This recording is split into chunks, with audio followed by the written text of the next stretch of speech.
pasamos a la ronda de preguntas, comentarios. ¿Alguien tiene alguna? ¿Sí?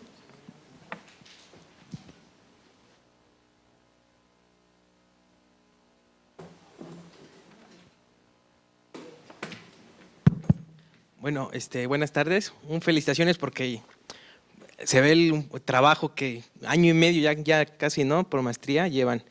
Mi pregunta va específico, no sé tu nombre, el primerito que expuso, Manuel.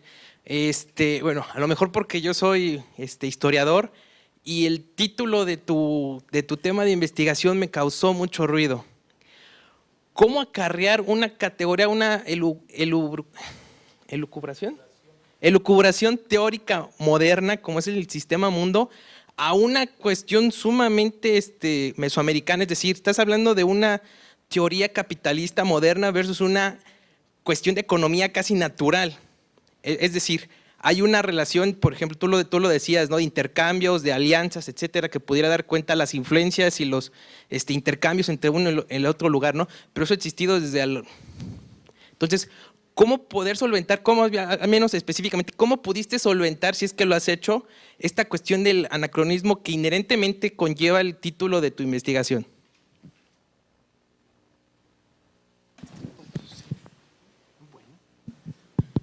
Bueno. Sí, se ha vuelto como particularmente adictiva esa pregunta por parte de todos los historiadores.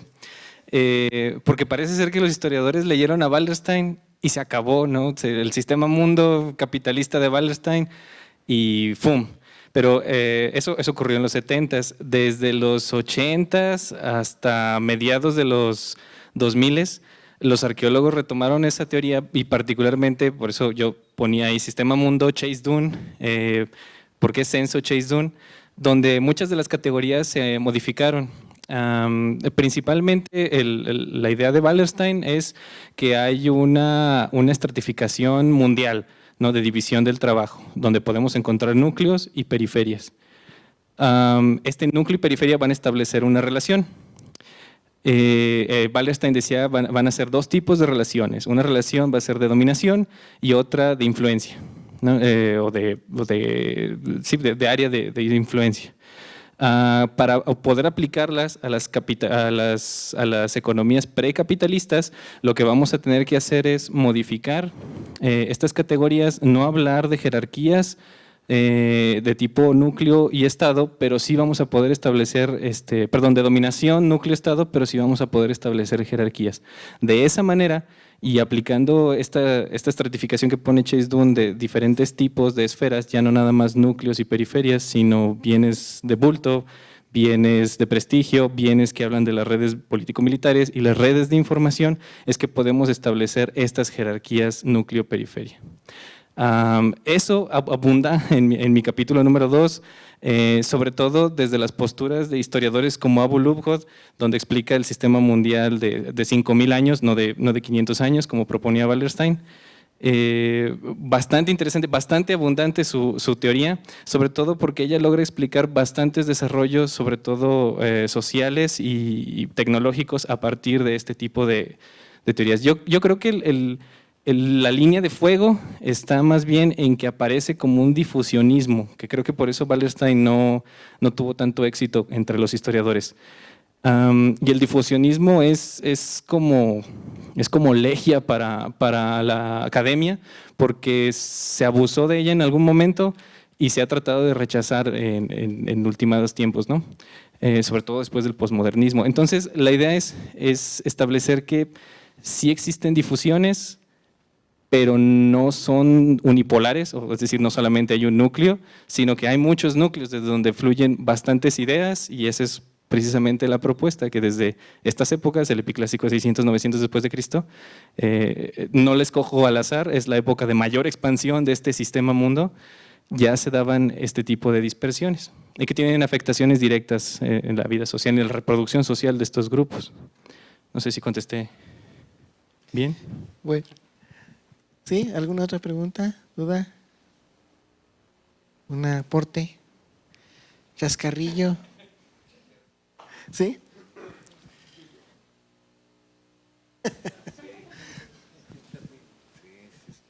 Yo siempre. Hola, ¿qué tal? Igualmente como el compañero, felicidades a los cuatro. Y pues en la inteligencia que todos estamos aprendiendo aquí, ¿verdad? En cuanto a la Alianza para el Progreso, primero, si tu estudio va a tener cierto análisis crítico sobre la intervención de los Estados Unidos con esta situación, como le decían ayer a Chuy, o simplemente citarlo, que así fue, o una crítica de cuál era el trasfondo. Y algo dijiste sobre el comunismo. Y en cuanto a la parte de México, por ahí Josefina Zoraida y Lorenzo Meyer en algunos libros mencionan que a México la partida que se tenía en en el programa se le limita por el coqueteo que hace con la Revolución Cubana, para por ahí, pues, si quieres indagar y darte cuenta, por lo que dices que has visto poco sobre México, como que se le limita por ese coqueteo, ¿no? De que no rompe relaciones con Cuba y todo eso.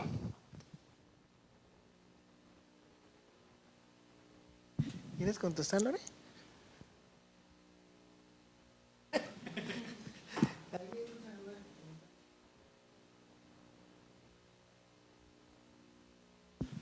Hola, buenas tardes. Yo un comentario a la compañera que presentó sobre áreas naturales protegidas, ¿no? Un poco así como para dimensionar el alcance de tu estudio.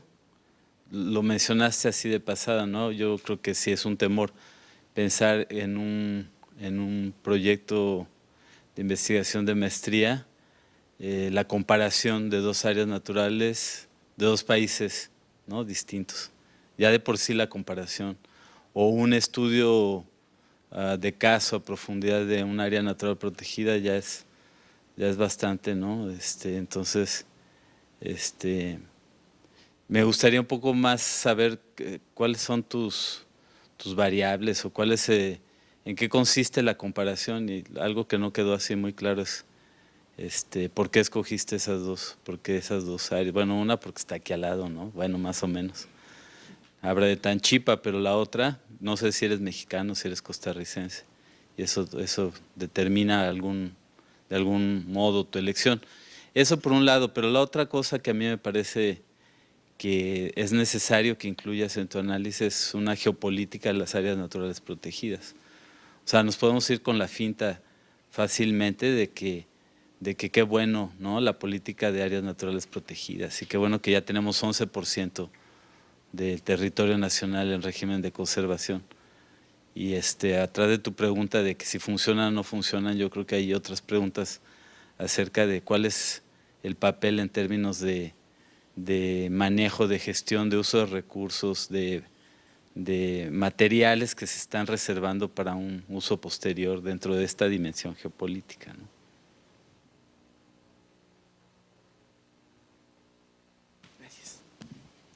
¿Quieres contestar? Sí.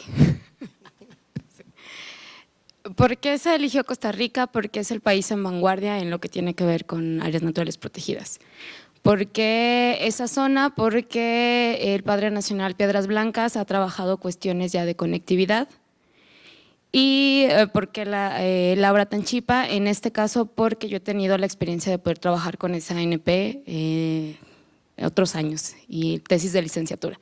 Entonces, la facilidad de conocer la zona y conocer a las personas que están ahorita también como de gestores en la ANP. El objetivo, lo que yo quiero evaluar es la eficacia de tener una ANP. Si bien, por ejemplo, en el caso de lo que es el Laura Tanchipa, se encuentra el polígono, se puede decir que sí está conservada o se ha mantenido durante que se decretó desde el 94 hasta actualmente, pero está quedando un relicto de vegetación. O sea, realmente no existe, las especies se están adaptando a los cambios, a los impactos que están en el área de influencia de la ANP, pero como tal se está quedando ahí sola. Entonces, ¿qué es lo que está pasando afuera? Si funcionan o no funcionan, sí va más allá, va con procesos de gestión. De hecho, la parte final que yo voy a trabajar tiene que ver con la participación social. ¿Por qué? Porque una ANP se encuentra ligada totalmente a que toman a consideración a la población local. En caso viceversa de Costa Rica. En Costa Rica realmente los parques nacionales no tienen población en el interior, sino nada más en el área de amortiguamiento. Y a lo mejor eso ha beneficiado que estén conservados lo que es su área núcleo. Y en el caso acá de la reserva, hay poblaciones que están relativamente cercanas. Ese proceso de evaluación lo quiere hacer de forma totalmente participativa, totalmente social, pero es todo un proceso. Entonces voy empezando por lo que es los cambios de uso de suelo, que ha ido afectando que no, con relación a esos factores sociales, económicos, políticos y sociales que hay en la zona. Estoy tomando a consideración muchísimo la parte política y la parte de la gestión por parte de lo que es CONAM, y bueno, queda pendiente toda la que es la parte todavía social que es en relación con la población. ¿Alguien más? ¿Dudas, comentarios? Bueno, me voy a autodar la palabra. Sí. Tenía también una duda, más bien un comentario básicamente para Blanca, que tiene que ver un poco con la contextualización misma de los sitios. Creo que es muy pertinente la observación del doctor. Creo que las problemáticas sociales rebasan en mucho a veces, o los contextos sociales y económicos, y a veces hasta políticos, rebasan en mucho a veces las políticas mismas de la CONAM. En el caso de México y en el caso de Costa Rica, también debe tener un impacto diferencial. Por ejemplo, yo me acuerdo en Colombia, aquí nos por ahí, en Colombia, Costa Rica, que no estaba, aquí Adrián no me dejará mentir, una época Costa Rica estaba prácticamente devastado desde el punto de vista ambiental, y una política, ¿no? La política a nivel gubernamental fue la que cambió toda esa visión. Incluso empezaron al principio con la idea de que hay que pagar por la reforestación, y se dieron cuenta que se equivocaron, porque como empezaban a pagar por reforestación, la gente tumbaba los árboles y empezaba a sembrar árboles, ¿no? Y después cambió la política, y después también aprendió ahí la CONAFOR, por ejemplo en México, de pagar por mantener en pie, ¿no? Los árboles, ¿no? Recientemente hay unos compañeros que van a ir a Tamuín y nos dicen que desde el punto de vista social es prácticamente impenetrable la sierra, ¿no? Porque está dominada por los grupos, bueno, no sé si te tocó constatarlo o no, pero otra vez los grupos, digamos, las mafias locales, ¿no? Se están apropiando, ¿no? Literalmente del territorio en esa zona. Entonces yo quería preguntarte si, pues en esta visita que hiciste y en otras que seguramente has hecho, ¿has notado esa condición que seguramente, ¿no? Bueno, te tocará constatarlo en Costa Rica, no sé, se está dando la misma situación, ¿no? Porque es otro contexto, ¿no? Entonces, básicamente me he enfocado en eso, en sí que hay una presión social y económica y hasta política que hace que las propias actividades de gestión hacia el interior de las áreas protegidas, pues a veces sean prácticamente o una de dos, favorecidas de forma indirecta o impactadas de forma indirecta, ¿no? Entonces esa era un poco la pregunta. Hay un autor, no recuerdo exactamente el nombre, pero él maneja que hay participación con exclusión. ¿Por qué? Porque toman a consideración que están las personas, pero nada más las toman en cuenta como para votar sí o no, pero no más allá. Entonces es una participación en donde ya muchas de las veces CONAM tiene asignado qué es y cómo se va a hacer, pero nunca consideran a las personas. Y en cambio también hay el juego en viceversa. A mí me ha tocado ahora en las últimas visitas que hay actores locales que son muy inteligentes, entonces hay personas que ya tienen asignado N cantidad de recursos, que tienen viveros, que tienen ganado, que tienen cultivo, que tienen una presa, y encima tienen o forman parte de las áreas arboladas que conforman a lo que es la reserva. Se habla un poco de esta cuestión de la seguridad, pero es sobre todo llegando ya al límite de Tamaulipas. Yo lo pregunté esta última visita que tuve y hasta el momento no nos ha pasado nada, hemos recorrido la sierra, una de las brechas, y no todo el momento en seguridad, bien. Gracias. Sí, básicamente era por la idea de que pues la presión también social sobre el entorno es diferencial, ¿no? A veces pues se piensa que es como un ente que puede aislarse, pero como tú dices, o sea, la interacción con la sociedad que habita el lugar o que presiona las fronteras también es como importante, ¿no? Ok, bueno, ¿alguna otra duda, comentario? ¿No? Chascarrillos ya no, compañero, eso sí. No. Sí.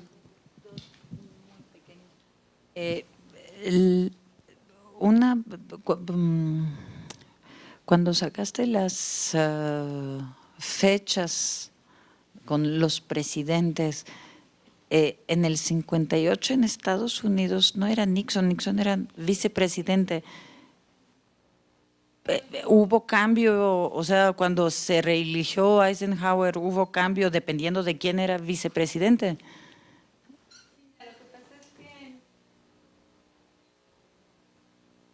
Lo que pasa es que yo estoy poniendo esta época, estaba de presidente Eisenhower precisamente y el vicepresidente era Nixon, y yo estoy poniendo esta etapa, digo, fue lamentable por cuestión de tiempo no explicar todos, pero Nixon en ese tiempo empezó a hacer una visita a América Latina para ver qué era lo que estaba pasando. Entonces, cuando él hace si era personal, él hizo el cambio, no Eisenhower, o sea, si él era el personaje. No, era clave. Eisenhower. Lo que pasa es que Nixon fue en representación del gobierno de los Estados Unidos como vicepresidente a ver qué estaba pasando en América Latina, pero cuando él llega a diferentes países, lo único que encuentra es el abucheo, pues que no lo quieren. Y bueno, es una de las características que estamos viendo aquí, que pues todo pasa más en América del Sur, ¿verdad? Es donde se le recibe más feo. Okay, gracias. Y algo que para Alfredo, cuando mostraste así como que el subíndice de tu capítulo, sobre todo para toda la parte donde es así como que las partes geográficas del exotismo, ¿es un capítulo que es especialmente hecho para el exotismo de los decadentistas o no? Sí, bueno, se parte de la teoría que se refirió, y la propuesta de categorías es para luego hacer el análisis, para ir identificando los motivos que aparecen en las obras, de entrada en qué tipo, en qué categoría de exotismo sí. pueden caber. Ajá. El decadentismo es antes de la Primera Guerra Mundial, ¿verdad? Sí, Okay. aunque hay una como extensión, las últimas obras que se producen que están relacionadas con el decadentismo es en los finales de los 20 o el principio de los 30. Hay sí. una cosa que, o sea, para empezar se me hizo muy, muy, muy larga esa lista de casi cualquier región del mundo. No me fijé si había la Polinesia, por ejemplo, o no, pero se me hizo así como que, digamos, demasiado exhaustiva, y hasta cierto punto no aplica para la geografía de aquel tiempo, ¿no? Porque no se hacía tan gran diferencia en cuanto a los referentes, digamos, culturales y qué es el exotismo, qué es el orientalismo, entre lo que era Arabia y Oriente Próximo y Turquía. O sea, todo eso era parte del mismo, ni existía Turquía, era todavía Imperio Otomán, y tampoco se concebía el Próximo Oriente de la misma manera. O sea, no sé si me entiendes. ¿Sí aparecen en las obras cosas que diferencian estas regiones para que sea pertinente diferenciarlas en el índice? Sí, en un principio se trató de hacer algo completo del globo, ¿no? Pero claro, pues no he encontrado ninguna referencia hacia el exotismo del Ártico, por ejemplo. Pero bueno, como categorías de lo exótico, ¿por qué sacarlo si no lo hemos encontrado, ¿no? Y sí, es anacrónico en su tiempo. Por ejemplo, uno de los autores que vamos a revisar, Gómez Carrillo, pues acudió a varios de estos lugares, hizo crónicas de viaje, etcétera, y entonces pues lo importante para mí es ver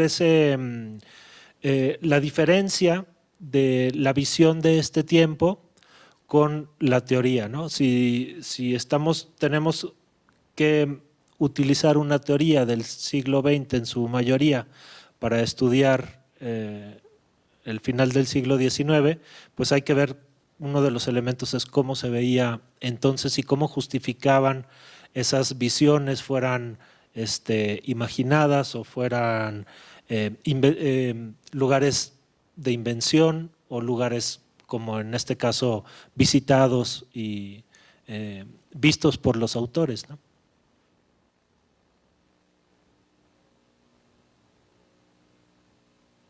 ¿Alguien más? ¿Algún comentario? ¿No? ¿Nadie? Bueno, entonces hacemos un receso de 5 minutos para que los chicos que van a continuar puedan subir sus presentaciones.